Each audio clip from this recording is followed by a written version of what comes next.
Jawapan berkenaan dengan sistem kesihatan awam. Sistem kesihatan awam di Negeri Pulau Pinang di bawah Jabatan Kesihatan Negeri Pulau Pinang bersedia untuk menghadapi ancaman varian COVID-19 yang baru dan lebih cepat menular berbanding sebelumnya. Actually, sebelum ni kita ada satu je kes Delta pada bulan Jun. Tetapi maklumat terkini daripada the DNA profiling of the virus, kita ada I think about 7. Tapi rasanya dia dah membiak-biak. Terdapat aktiviti yang dirangka untuk merealisasikan tujuan persediaan menghadapi ancaman tersebut berlandaskan beberapa perancangan. Jabatan Kesihatan Negeri Pulau Pinang sentiasa mengambil perhatian terhadap aktiviti virus. Maaf mengganggu. Menurut jawapan Exco diberitahu 7 kes Delta sahaja. Maklumat yang dikeluarkan oleh Jabatan Kesihatan dinyatakan 31 kes Delta di Pulau Pinang, kedua tertinggi di Malaysia selepas Sarawak. Adakah jawapan ini tepat? Yang ni yang maklumat yang saya dapat dari mesyuarat yang baru ni 2 hari lepas. So mungkin yang the latest information saya tak sempat tengok. Tapi saya nak jawab based on sebab jawapan yang kita key in ni, jawapan yang kita key in dalam sistem adalah ada tarikh. Setiap hari berlaku peningkatan. As of today dia lain. Maklumat ini daripada 16 Ogos sehingga 29 Ogos. Nanti kita boleh hantar dalam ni. Ini daripada Jabatan Kesihatan. Exco kata 7 kes Delta saja. Okey, kita kedua tertinggi di Sarawak. Okey. Selepas Sarawak. Saya sebut ni berdasarkan apa jawapan yang di-key-in-kan dalam sistem mengikut tarikh itulah. Tarikh yang di-key-in oleh Jabatan Kesihatan. So selepas tarikh berlaku peningkatan. Kebanyakan masa key-in ni adalah pada 12 Ogos. Jabatan Kesihatan seperti yang saya sebut tadi sentiasa mengambil perhatian. Mengganggu lagi Datuk Speaker. Jawapan daripada 12 Ogos, kita hari ini 1 September. Tak ada relevan. We need latest information. Saya COVID faham. is a serious issue, Datuk Speaker. That is why I put so many times for this. Penanti.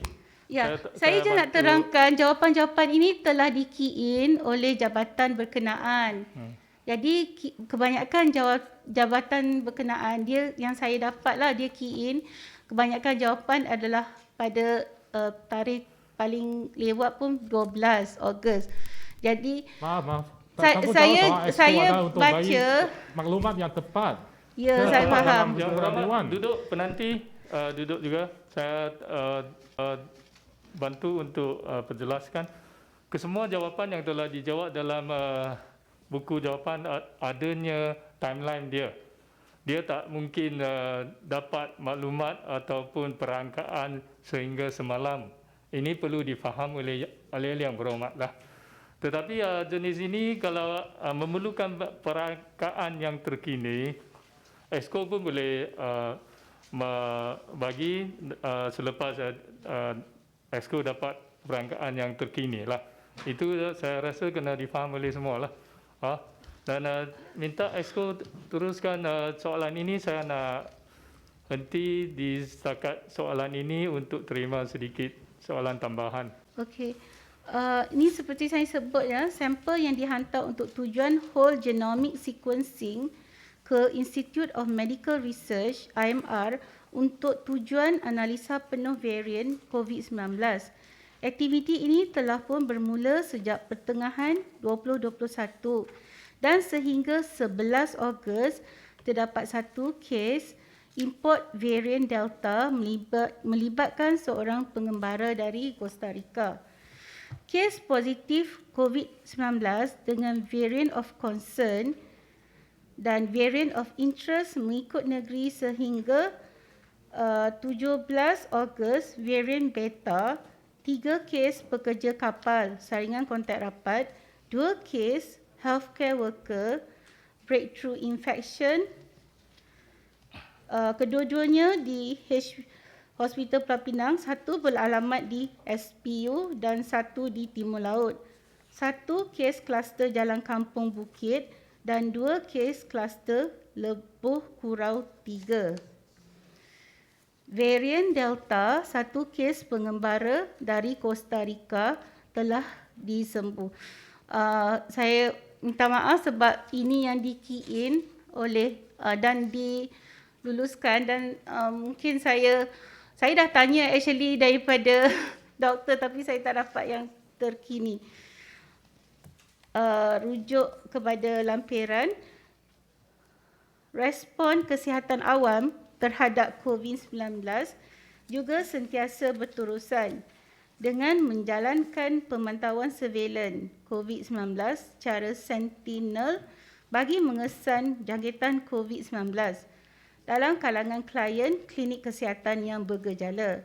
Dengan cara ini, mereka akan lebih cepat diisolasi untuk mengekang penularan dalam komuniti. Bahagian kesihatan awam juga akan menjalankan kolaborasi dengan agensi awam dan jentera di bawah kerajaan negeri bagi membantu pengurusan pesakit COVID-19 dan kontak rapat yang sedang dalam tempoh kuarantin. Pematuhan SOP juga dititik beratkan melalui aktiviti penguatkuasaan kesihatan awam yang akan lebih dirancangkan lagi bagi memastikan penularan dapat dikawal di peringkat komuniti. C. Walaupun kes COVID-19 harian tinggi meningkat kepada 2,500 kes, kebanyakan kes tidak mempunyai, ni setakat date hari itulah yang masa kita tengok data tu yang diberikan oleh saya nak maklumkan di sinilah, maknanya pada masa tu 98% tidak mempunyai gejala atau mempunyai gejala ringan, tetapi jumlah kes kategori 5 dengan jangkitan serius yang memerlukan rawatan di hospital meningkat kepada 21 kes pada 24 Ogos. Oleh itu, untuk mengelakkan mereka yang dikuarantin di rumah, iaitu lebih kurang 7,000 lebih orang, dari menjadi sakit ke kategori yang lebih tinggi, Dr. Leong, Ketua PKRC Kompleks Masyarakat Penyayang yang mempunyai kemudahan oksigen dengan untuk kes kategori 3 dan 4, dan kita telah memulakan pasukan tindakan kecemasan COVID-19 untuk mempercepat 911, panggilan 911 tindak balas, dan telah mula melatih 24 sukarelawan di Dewan Pintar di Taman Gok Perahu Penanti. Secara kolektif, semua usaha yang dinyatakan akan membantu usaha Pulau Pinang dalam usaha menghadapi varian baru COVID-19 yang lebih cepat berjangkit dalam kalangan komuniti. Mencapai herd immunity apabila 80% telah menerima kedua-dua vaksin, sehingga 25 Ogos sebanyak 79.9% orang dewasa di Pulau Pinang telah menerima dos 1 dan sebanyak 50.5% orang dewasa menerima dos 2. Rujukan lampiran 2 diletakkan atas meja yang berhormat. Vaksin kini mampu melindungi rakyat dari mendapat jangkitan penyakit COVID-19 di kategori yang lebih teruk, iaitu kategori 4, 5 dan 3.